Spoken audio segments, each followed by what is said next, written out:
محمد تفاد دلو بكاش بحرك شوي قندليو تتكرن وبردوم ماشي سر ريكو قال جرا حكومات بجامع ريغري القندليه بكين لي في اويا اف داوي يعني هوال يعني جينو تشاو زانيارين كل سر وزاره اكور زي تربيه مجرد قال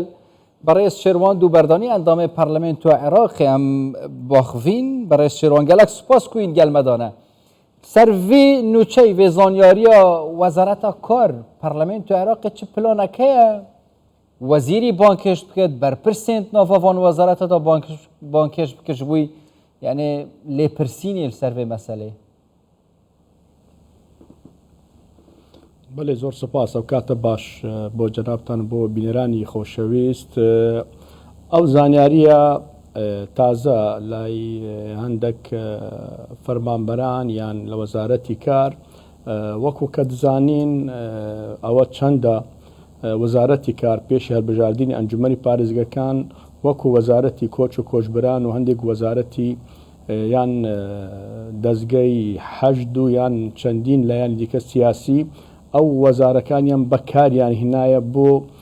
دەنگدان بۆ هەڵبژاردننی ئەنجومەنی پارێزەکانی عێراق کە وەزیری کاری لە عێراق یەک لە سەرۆک لیستەکانی سیاسیە کە چەندین کورسی بەدەستی ناوە توانی لەو ماوەی داچوو کە پێشی ساڵی 2023 چەندین ئەو وەزارەتە بەکاربنیت بۆ دەنگدان بۆ لیستەکانی خۆی چەند کورسی بەدەستخۆی بین و لە بەغدا و لە چەندین لە پارێزەکانی باشووری عێراق وەکو بە تایبەت لەیانی شیعە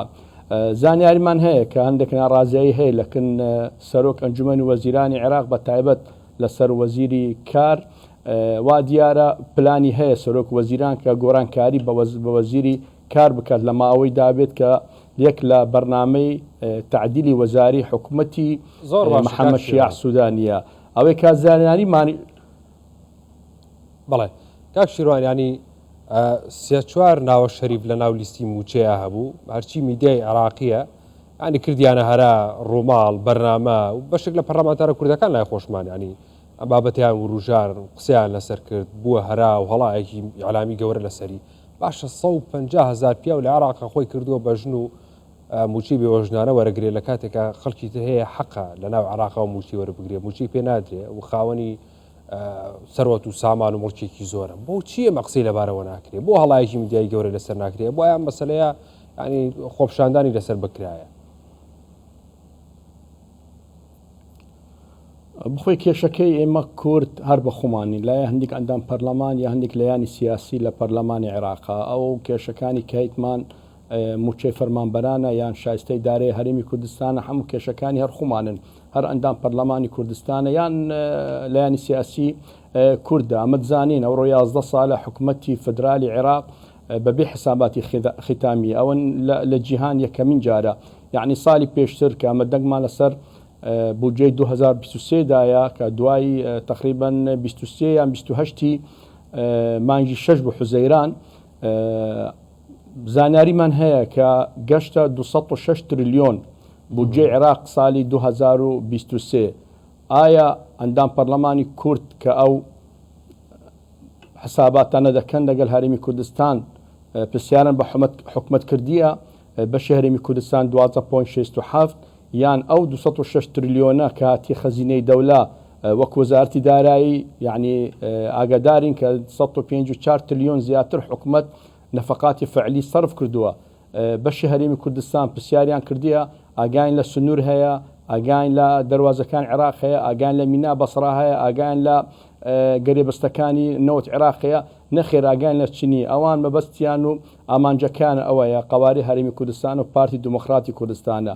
بەداخەوامە ئەوڕۆکە ئەو ناکۆکی بینی لە ینی سیاسی کە لە هەرێمی کوردستان هەیە کە تاسی لەمان کردیە کە زەختێک زۆر هەندێک جار لە ینی سیاسی لە هەرێمی کوردستان دادگای فدرالی بەکاردین وەکو لە ینی سیاسی چاوەڕێنە بەیانی هژدەی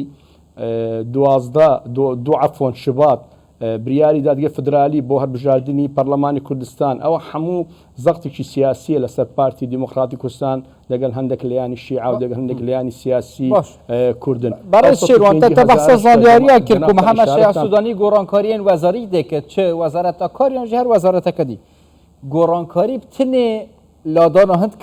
هەند کەسێندن دێنە جێوانەیانژی دێ ڕۆپڕووی دادگەهێ بێنەکردن چیکە حتا سزادان نەبە گەندەڵی دێوە بەردەوام بێت سزادان یانژی سزادانا بەرپرسا دەبینین پێشە ڕۆژەکە نزیکدا تایبەتیژی حکوومەتە سوودانی بخۆی کێشەی عێراق ئەو تەوافقی سیاسی کە هەیە نەکو زۆرینەی یعنی ئەوەی کە زانیاریمان هەیە هەندێک وەزیران وەکو وەزیری کۆچ و کۆچبران یان وەزیری کار یا هەندێک وەزیران دیکە وەزیری ثەقافە هەندێک وەزیر هەیە کە چەندین ملاحەزە لە سەرێ بۆ گۆرانکاری ئەوەی کە دەزانینەوە پێشە مودەی کە سەرۆک وەزیران بەرنامەی دانایە کە پێشتر کە گۆرانکاری بۆ پارێزگەکان ئەوەی بریاریاندا لە چوارچێوەی هەماهەنگی کە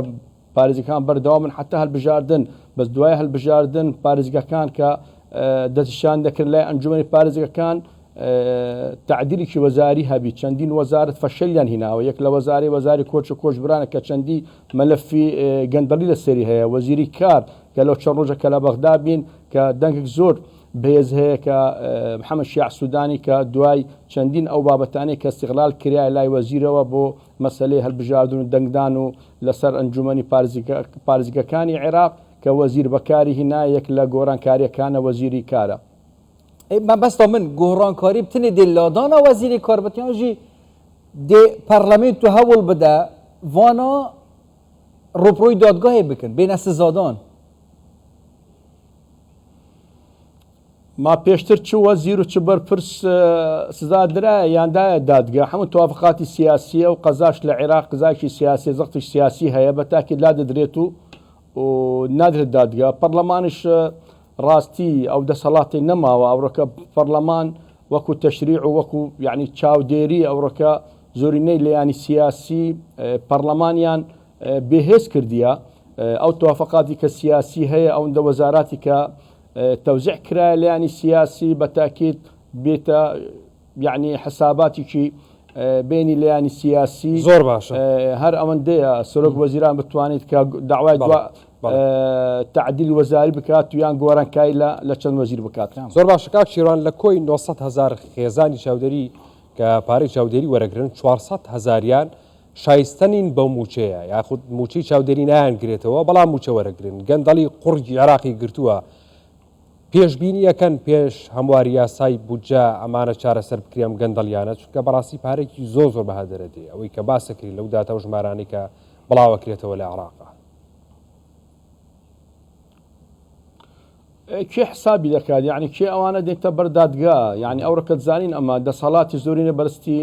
شیعەیە ئەوڕە زۆرینەی پەرلەمان زۆرینەی ئەنجومەنی پارێزگەکان زۆرینەی دادگا زۆرینەی هێزەکانی هەموو دەست لەرس برایانی شیعەیە ئەمە دەسەڵاتمان نییە و بەرایاندی کەشکاندان پەرلەمانیانیان سیاسی کوردستانن زیرەکن لەسەر هەرێمی کوردستان لەسەر قەواری هەرێمی کوردستان لەسەر تاخیربوونی موچەی فەرمانبەران ئەوەی دیکەن باوەڕ ناکەم هیچ بکرێت یعنی چەندین کێسی گەندەڵی لە عێراق هەیە بە ملیاراتی دۆلاراتە نە دینارش کە لەسەر ئاستی عێراق موجودە حتا ئەو ڕۆکەوە دەبینین ئەوانەی کە بە ئازادی هاتوچی نەکەن لای بەرپرسان یان لای دەوڵەتەکان چ دادگا حتا ئەو ڕۆکە یەک لەوانەیە کە پێشی پێدەنێ سەریقەت القرن حتا ئەوڕەکە دادگاوانی ئازاد کردیە و هاتوچی نەکەن بە زۆرشی زۆر تەبیعی ئەمە چاوڕێنە کە بتوانین لایانی سیاسی کورد ئەوانەی کە ئەوڕەکە لە بەغدا کە زۆرین قسە دەکەن با بێنە پێش بە ئەوانەی کە ئەوڕەکە گەندەلی کێسەکانی کە هەیە بتوانین محاسبەیان بکەین گەلک سپاس بەڕێز شێروان و بەردانی ئەندامێ جواتە نەرێن عێراقێژ دووکێن دیالمەدا بوون سپاس بووە